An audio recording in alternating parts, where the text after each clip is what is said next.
සමන්ත චක්කවාලේසු අත්තා ගච්ඡන්තෝ දේවතා සද්ධම්මං මුනි රාජස් සුනන්තෝ සග්ග මොක්ඛදං ධම්ම ශ්‍රවණ කාලෝ අයං බදන්තා ධම්ම ශ්‍රවණ කාලෝ අයං බදන්තා ධම්ම ශ්‍රවණ කාලෝ අයං බදන්තා නමෝ තස්ස භගවතු අරහතෝ සම්මා සම්බුද්දස්ස නමෝ තස්ස භගවතු අරහතෝ සම්මා සම්බුද්දස්ස නමෝ තස්ස භගවතු අරහතෝ සම්මා සම්බුද්දස්ස චත්තාරෝ මේ මහරජ පුග්ගලා සන්තෝ සන්විච්ඡමානා ලෝකස්මින් කතමේ චත්තාරෝ තමෝ තම පරායනෝ තමෝ ජෝති පරායනෝ ජෝති තම පරායනෝ ජෝති ජෝති පරායනෝති. සද්ධා බුද්ධ සම්පන්න ගුණබර වාසනාවන්ත පින්නතුනි, අද දින මේ පින්වත් පිරිස මාදුලාවේ පිහිටි ගලේ බෝධියට පැමිණලා මේ දේවාල පරිශ්‍රයේ සිටමින් ඉතාමත් වටිනා ධර්මදේශනා මේ පින්කමකට සවන් යොමු කිරීමටයි බලාපොරොත්තු වන්නේ. ඉතින් අද දවසේදී ආර්ට් ටෙලිවිෂන් ආයතනය මගින් මේ ස්ථානයේදී ධර්මදේශනා මේ පින්කම සිදු කිරීමට කටයුතු සංවිධානය කරලා තිබෙනවා. ඒ අවස්ථාවටයි පින්වත් ඔබ හැම දෙනාම මේ සහසම්බන්ධ වන්නේ. ඉතින් අද ධර්ම දේශනාව සඳහා මා මුලින් මාතෘකා ස්ථානයේ තබා ගන්නට යෙදුනේ අංගුත්තර නිකායේ චතුක්ක නිපාතේ එන තමෝ තම පරායන සූත්‍රයයි. මේ අංගුත්තර නිකාය කියන්නේ පින්නතුනි, එදා තිලෝගුරු සම්මා සම්බුදුරජාණන් වහන්සේ විසින් දේශනා කොට වදාළ ඒ උතුම් වූ ධර්මය ප්‍රථම ධර්ම සංගායනාව සිදු කළ මහා කාශ්‍යප මහරහතන් වහන්සේ ප්‍රදාන 500ක් මහරහතන් වහන්සේලා විසින් 3 මාසයක් මුළුල්ලේ ධර්ම සංගායනාව සිදු කරලා ඒ මහරහතන් වහන්සේලා විසින් ධර්මයේ ප්‍රදාන කොටස් 3කට බෙදුවා. සූත්‍ර, විනය, අභිධර්මයේ කියලා. මේ සූත්‍ර කොටසට අයිති ග්‍රන්ථ 5ක් තියෙනවා. දීඝ නිකාය, මජ්ක්‍ධිම නිකාය, සංයුත්ත නිකාය, අංගුත්තර නිකාය, කුද්දක නිකාය කියලා.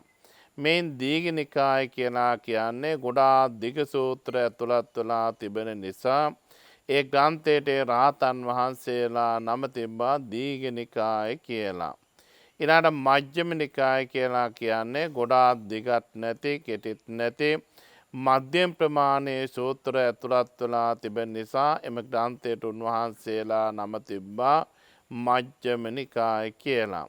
ඒ වගේම තැන් වලදී එකම තැනත්තා උදෙසා බුදුරජාණන් වහන්සේ දේශනා කරපු ධර්මයේ ඒකරාශී කරලා උන්වහන්සේලා දේවතා සංයුත්තය, දේවපුත්ත සංයුත්තය, කෝසල සංයුත්තය, මාර සංයුත්තය ආදී වශයෙන් එකතු කරලා සකස් කරපු නිසා ඒ ග්‍රන්ථයට උන්වහන්සේලා නම තිබ්බා සංයුත්ත නිකාය කියලා.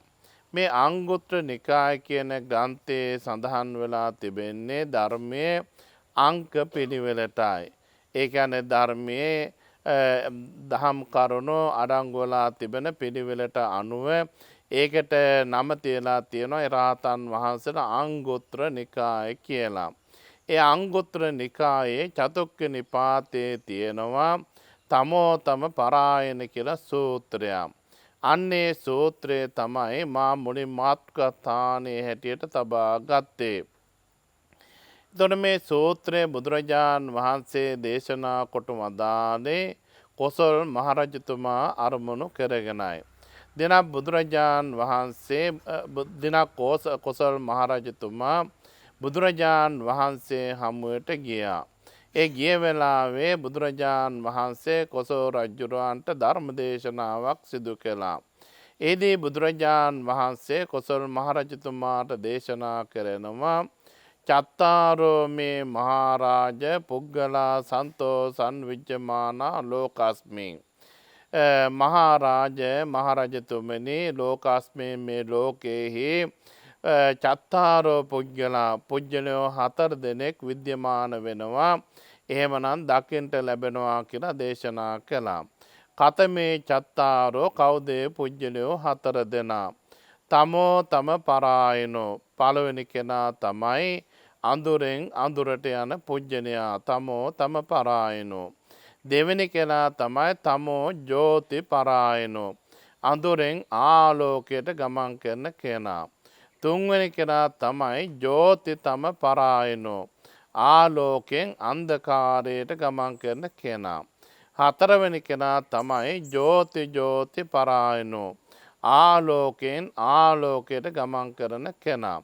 ඊළඟට මේ පුජ්‍යලයන්ගේ ස්වභාවය පිළිබඳව කරුණු දේශනා කරලා තිබෙනවා. මේ තමෝ තම පරායනෝ කියලා කියන්නේ පින්නතුනේ එන්න අඳුරෙන් අඳුරට යන පුජ්‍යලයා කියන්නේ පෙර සංසාරයේ පුජ්‍යලයා බොහෝ අකුසල කර්ම සිදු කරලා තිබෙනවා. ඒ බොහෝ අකුසල කර්ම පෙර සංසාරයේ සිදු කරලා තිබෙන නිසා මේ මනුස්ස ලෝකයේ උප්පත්ති ලැබෙන විවිධ අඩුපාඩුකම් මැතුව සමහර විට අඩුකුලවල උප්පත්ති ලැබෙන අඩුකුල කියලා කිව්වේ එදා ඉන්දීය සමාජයේ ගත්තට පස්සේ ප්‍රධාන කුල 4කට බෙදලා තිබුණා. ශාස්ත්‍රීය බ්‍රාහ්මණ වෛශ්‍ය ශූද්‍ර කියලා. මේ ශූද්‍ර කුලයේ උප්පත්ති ලැබපු උදවියට රසමුසු ආහාර පාන බොත් විඳින්න, ඒ වගේම හොඳ ඇඳුම් පැළඳුම් පරිහරණය කරන්න, ඒ වගේම යාන වාහන පරිහරණය කරන්නට ආදී එදා කාලයේ හැටියට හැකියාවක් තිබුණේ නැහැ. ඒ වගේම ඒවට සුදුසුකම් මේ ඇත්තන්ට තිබුණෙත් නැහැ. ඒ අයට තිබුණු එකම වැඩේ තමයි අනික් කුල 4ටම බැල මෙහෙවරකම් සිදු කිරීම. එතකොට මේ විදිහේ එක්කෝ අඩු කුලවල උප්පත්තිය ලැබෙනවා. එහෙම නැත්නම් මිනිස්සෙක් කියලා උප්පත්ති ලැබොත් විවිධ අඩුපාඩුකම් ඇති උප්පත්ති ලැබෙනවා. අංග විකල භාවයට පත්වලා, එහෙම නැත්නම් මන්ද බුද්ධික භාවයට පත්වලා, එහෙම නැත්නම් දුගී දුප්පත් භාවයට පත්වලා, හරියට ඉන්න තැනක් නැතුව, කන්න දෙයක් නැතුව, ඉනට වස්ත්‍රයක් හරියට නැතුව මෙහෙම බොහෝ දුගී දුප්පත් භාවයට පත්වලා කාගේවත් අවහරණක් පිළිහරණක් නැතුව උප්පත්තිය ලැබෙනවා. ඉතින් බොහෝ දුකසේ ජීවිතය ගත කරනවා. මේ දුකසේ ජීවිතය ගත කරන පුජ්‍යලයා කල්පනා කරන්නේ මට මේ විදිහේ විවිධ අඩුපාඩුකම් ඇති වුණේ මම පෙර සංසාරේ අකුසල කර්ම සිදු කරපු නිසා කියලා කල්පනා කරන්නේ. එහෙම කල්පනා නොකර ඒ තනත්තා මේ ලබාගත් මනුස්ස ජීවිතේනොත් අකුසල කර්ම සිදු කරනවා. තමන්ගේ කයෙන් අකුසල කර්ම සිදු කරනවා. වචනයෙන් අකුසල කර්ම සිදු කරනවා. මනසෙන් අකුසල කර්ම සිදු කරනවා. අනුන්ගේ දේවල් පැහැර ගැනීම, සොරකම් කිරීම, ඒ වගේම කාමයේ වර්ධවා හැසිරීම, බොරු කීම, කේලම් කීම, හිස් වචන කතා කිරීම, පරුස වචන කතා කිරීම, ඒ වගේම අනුන්ට ඊර්ෂ්‍යා කිරීම ආදී වශයෙන් මේ සිත කය වචනයන් තුන්දරෙන්ම අකුසල කර්ම සිදු කරමින් ජීවත් වෙනවා. එහෙම ජීවත් වලා ඒ තනත්තා පරම්මරණ දුක්ගතින් විනිපාතන් නිරයන් උප්පජ්ජති. මරණයෙන් පස්සේ ගිහිල්ලා නරක තිරිසන් ප්‍රේත අසුර වගේ දුගති ආත්මභාවවල උප්පත්තිය ලැබෙනවා. ඉතින් බුදුරජාන් වහන්සේ එවැනි අය හැඳුන්වුවා අඳුරෙන් අඳුරට යන පුජ්‍යලයා කියලා. ඇයි එහෙම බුදුරජාන් වහන්සේ හඳුන්වා දුන්නේ? පෙර සංසාරේ අකුසල කර්ම සිදු කළා මේ ලබාගත් මනුස්ස ජීවිතයේදීම අකුසල කර්ම සිදු කරලා ඒ තනත්තා මරණයෙන් පස්සේ ලබාගෙන හිටපු ජීවිතයටත් වඩා අඳුරු තැනකට පත්වෙච්ච නිසායි බුදුහාමුදුරුවෝ එවැනි අය අඳුරෙන් අඳුරට යන පුජ්‍යලයා කියලා දේශනා කළේ. ඊළාට දෙවෙනි පුජ්‍යලයාගේ ස්වභාවය තමයි පින්නතුනි එයත් අර මුලින් කියපු පුජ්‍යලයා වගේම පෙර සංසාරේ බොහෝම අකුසල කර්ම සිදු කරලා තිබෙනවා. ඒ අකුසල කර්ම සිදු කරපු නිසා විවිධ අඩුපාඩුකම් ඇතුව මේ මනුස්ස ජීවිතයේ උප්පත්ති ලබනවා. මුලින් සඳහන් කරපු ආකාරයටම එක්කෝ පහක් කුලවල උප්පත්ති ලබනවා. එහෙම නැත්නම් අසනීප තත්ත්වයන්ට පත්වලා උප්පත්ති ලබනවා. එහෙම නැත්නම් විවිධ අඩුපාඩුකම් ඇතුව දුගී දුප්පත් භාවයට පත්වලා උප්පත්ති ලබනවා. හැබැයි මෙහෙම උප්පත්ති ලැබුවම ඒ තනත්තා කල්පනා කරනවා මට මේ විදිහ අභාග්‍ය සම්පන්න ජීවිතයක් ලබා ගන්නට සිද්ධ වුණේ මම පෙර සංසාරයේ පින්කම් සිදු නොකළ නිසායි. ඒ වගේම අකුසල කර්ම මම සිදු කරපු නිසායි කියලා එයා තේරුම් ගන්නවා. එහෙම තේරුම් අරගෙන ඒ ඇත්තෝ මේ ජීවිතයේදී තමන්ගේ සිත කය වචනයන් තුන්දොර මෙහෙवला කුසල කර්ම සිදු කිරීමට උත්සාහවත් වෙනවා.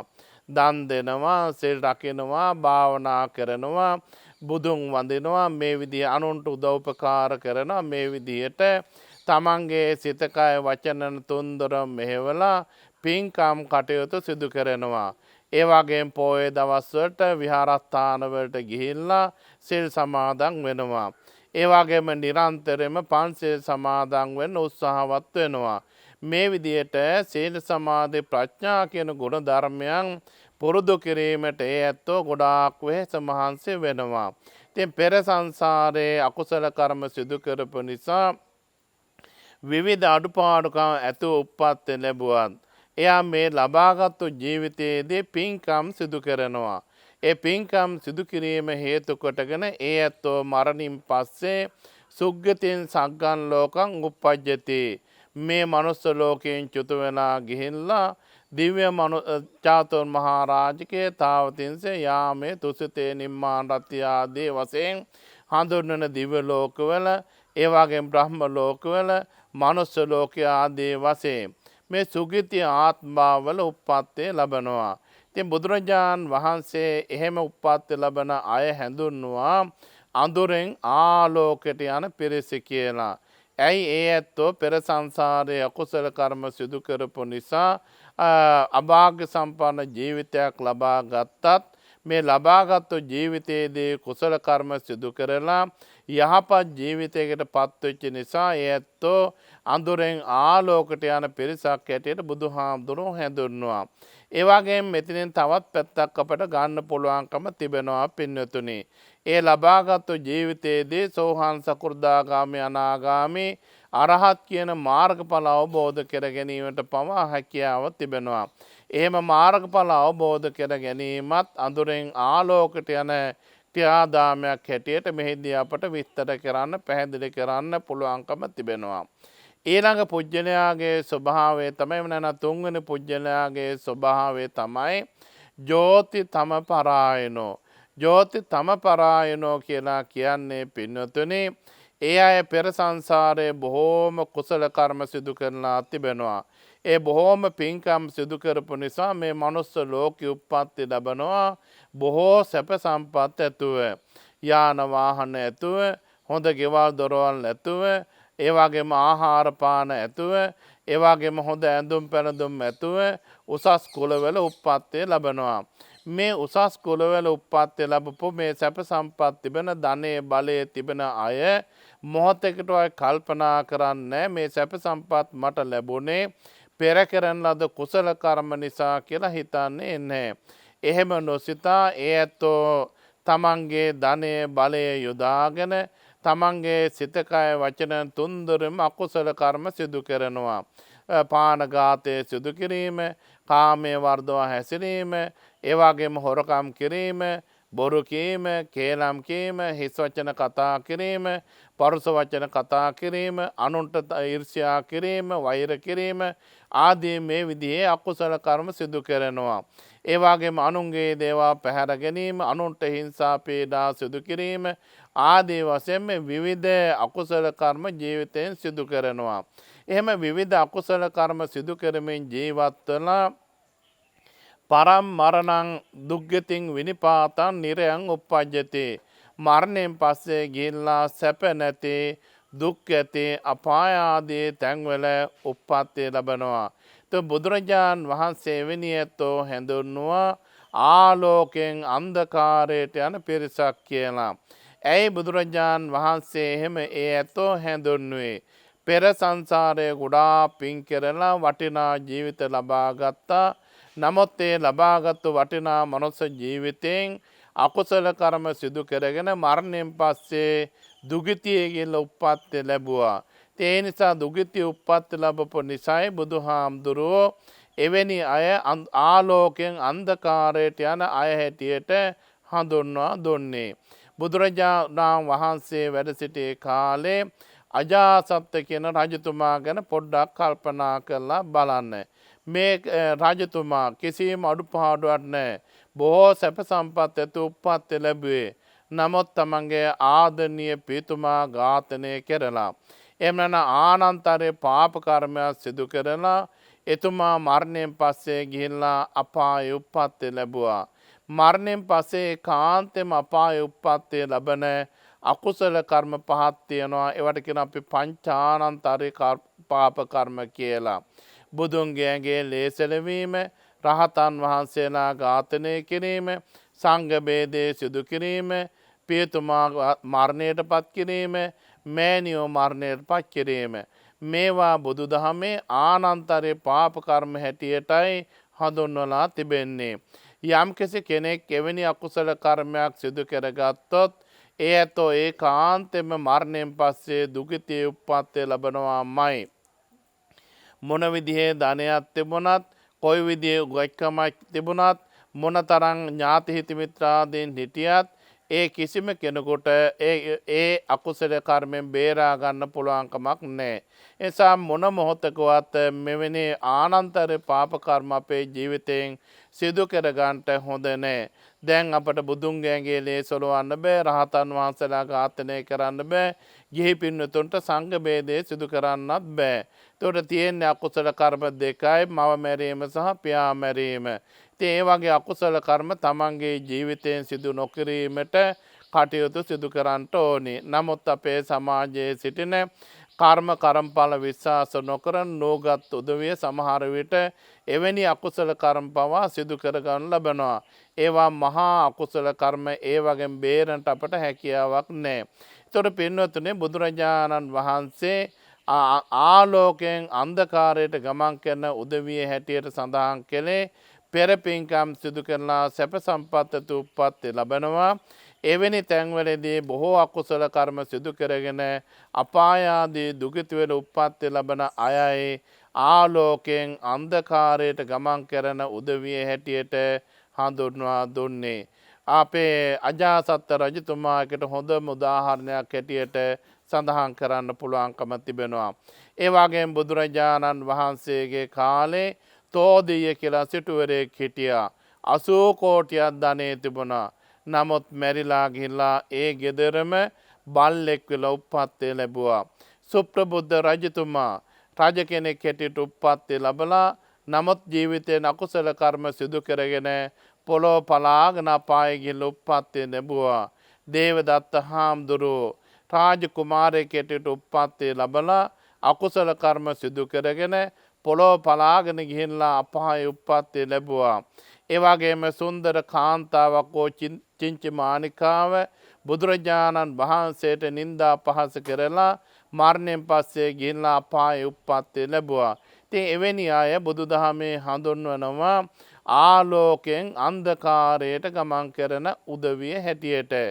ඊළඟ පුජ්‍යලයා තමයි පින්වතුනි ජෝති පරායනෝ. ආලෝකයෙන් ආලෝකයට ගමන් කරන පුජ්‍යලයා. පින්නතුන ආලෝකයෙන් ආලෝකයට ගමන් කරන පුජ්‍යලයා කියන්නේ පෙර සංසාරයේ බොහෝම කුසල කර්ම සිදු කරලා තිබෙනවා. ඒ කුසල කර්ම වල ඵල විපාකයක් ඇටියට මේ මනුස්ස ලෝකෙ උප්පත්ති ලැබනවා. බොහෝ සැප සම්පත් ඇතුව හොඳ ආහාර පාන ඇඳුම් පැළඳුම් යාන වාහන ගෙවල් දොරවල් මිල මුදල් හොඳ ඥාති හිත මිත්‍ර ආදීන් වශයෙන් මේ උපභෝග පරිභෝග සම්පත් ඇතු උප්පත්ති ලැබෙනවා. ඒ වගේම හොඳ රැකී ආරක්ෂා ඇතුව ජීවත් වෙනවා. මෙහෙම හොඳ සැප සම්පත් ඇතුව උප්පත්ති ලැබෙන පින්නතුන් කල්පනා කරනවා. අපට මේ විදිහට සැප සම්පත් ලැබුණේ අපි පෙර සංසාරේ ගොඩාක් පින්කම් සිදු කරපු නිසා කියලා කල්පනා කරනවා.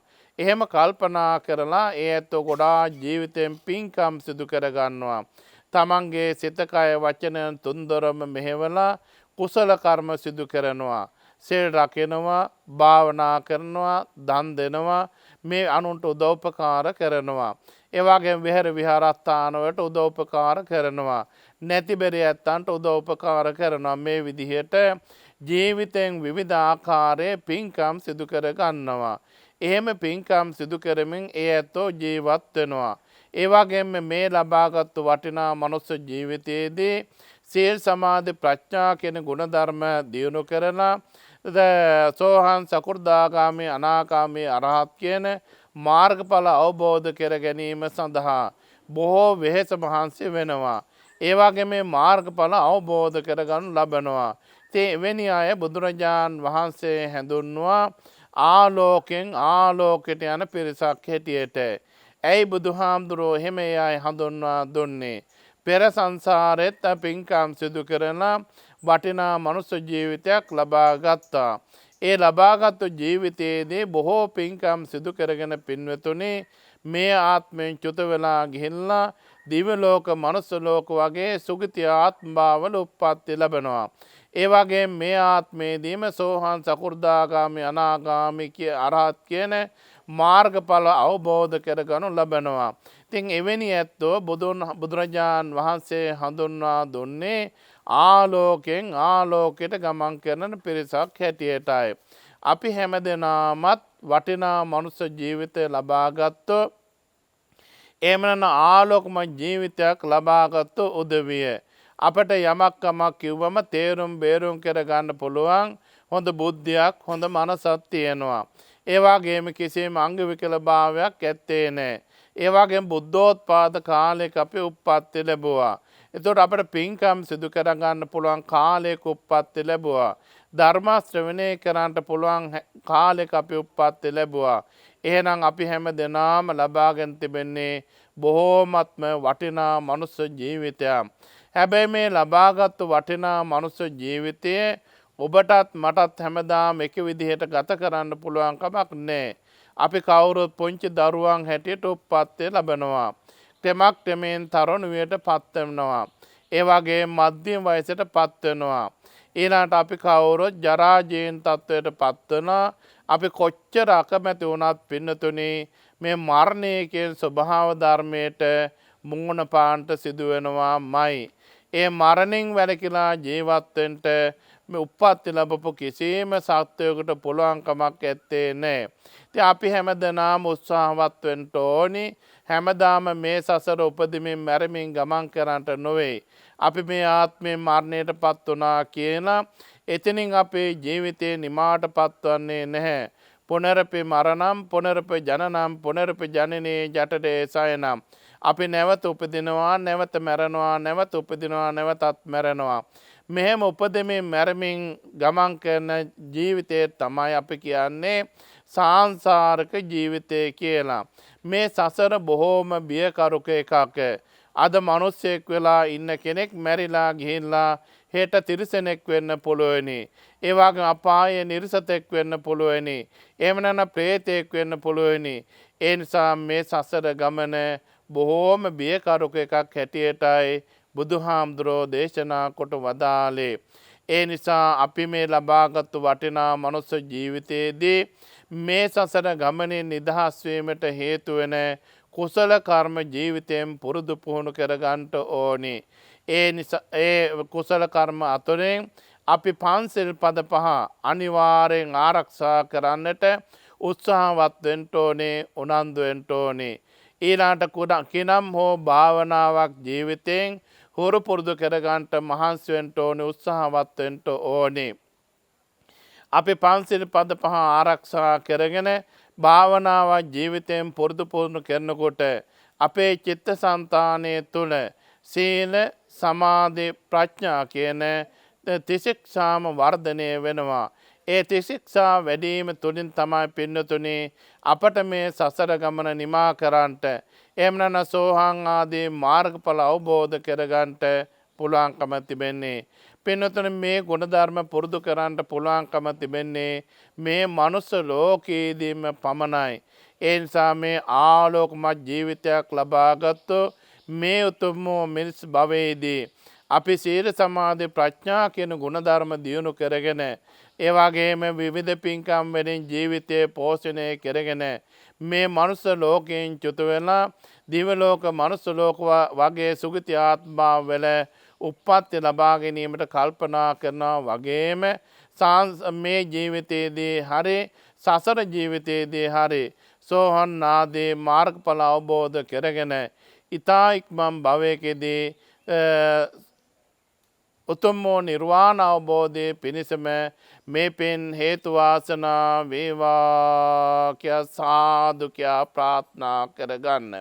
මේ වෙලාවේදී පින්වත් ඔබ හැම දෙනාම ඊ타මත් හොඳින් ධර්ම ශ්‍රවණය කිරීම තුළින්, මා ධර්ම දේශනා කිරීම තුළින් ලබාගත් සියලුම පුණ්‍ය ශක්තියෙන් මේ ස්ථාන ආරක්ෂා කරන, ඔබව ආරක්ෂා කරන, ගම්බාර, පළාත්බාර, රටබාර, දුතරාට විරෝධ විරෝපාක්ෂ වෛශ්‍රවණ කියන සතරවරන් දෙව් මහරජ දරුවන් ප්‍රධාන පින් කැමති සියලු දෙවියෝ මේ පින් අනුමෝදන් වේවා. අනුමෝදන් වලා සැපෙන් සැපයට පත් වේවා. දෙවියෝ පතන බෝධියකින් නිවන් සුව ලබන්නට දෙවියන්ට මේ පින් හේතු වාසනා වේවා කියා සාදු කියා ප්‍රාර්ථනා කරමු. මේ ආයතනයේ තාමත් හොඳින් මැනවින් පවත්වාගෙන යනු ලබන අපේ පියදාස කප මහත්මයා නමින් මියගිය සියලු දෙනාටත්, ඒ වගේම ධර්ම ශ්‍රවණයේ කිනේට පැමිණිච්ච ඔබ හැම දෙනා නමින් මිය පරලෝකීය සියලුම ඥාතීන්ට, ඒ වගේම මේ ටෙලිවිෂන් ආයතනයේ සභාපතිතුමා, සේවක මහත්වරු නමින් මියගිය සියලු ඥාතීන්ටත් මේ පින් අයත් වේවා.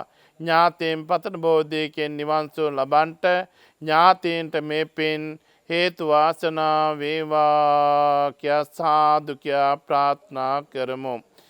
විශේෂයෙන්ම මේ ගලේ බෝධිය ආයතනයේ දේවාලය පවත්වාගෙන ලබන අපේ කප මහත්මයා, පියදාස කප මහත්මයා ඇතුළු ඒ කාර්ය මණ්ඩලයේ හැම දෙනාටත්, ඒ වගේම මේ අවස්ථාවට පැමිණ සහ සම්බන්ධ වෙන සියලුම පින්නතුන්ටත්, ටෙලිවිෂන් ආයතනයේ සභාපතිතුමා ඇතුළු කාර්ය මණ්ඩලයේ සියලුම දෙනාටත් මේ සිද්ධ කරන්නට දුන් දාර පුණ්‍ය ශක්තියේ බලයෙන් ත්‍රිවිධ රත්නයේ ආශිර්වාදයෙන් මෙලොව වශයෙන් නිදුක් බව, නිරෝගී සුව, දීර්ඝායු සම්පන්න ලැබේවා.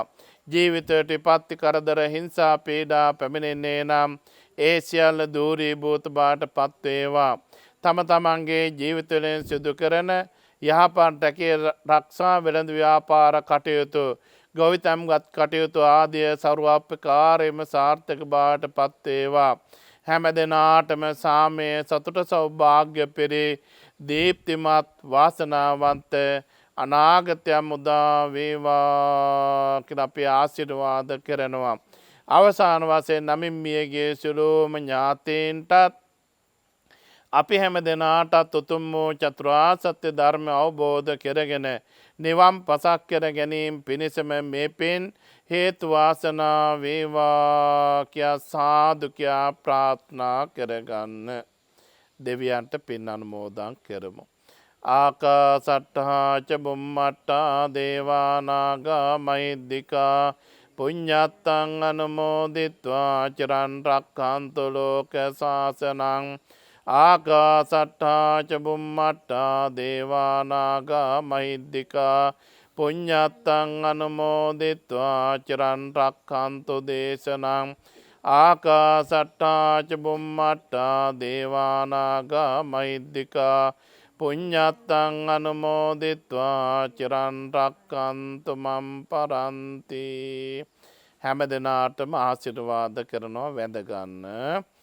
අභිවාදන සීලිස්ස නිච්ඡම් බුද්ධාපචායිනෝ චත්තාරෝ ධම්මා වඩ්ඩන්තේ ආයුවන්නෝ සුඛං බලං භවතු සම්බ මංගලං රක්ඛන්තු සම්බ දේවතා සබ්බ බුද්ධානුභාවේන සබ්බ ධම්මානුභාවේන සබ්බ සංඝානුභාවේන සදා සොත්තේ භවන්තු තේ.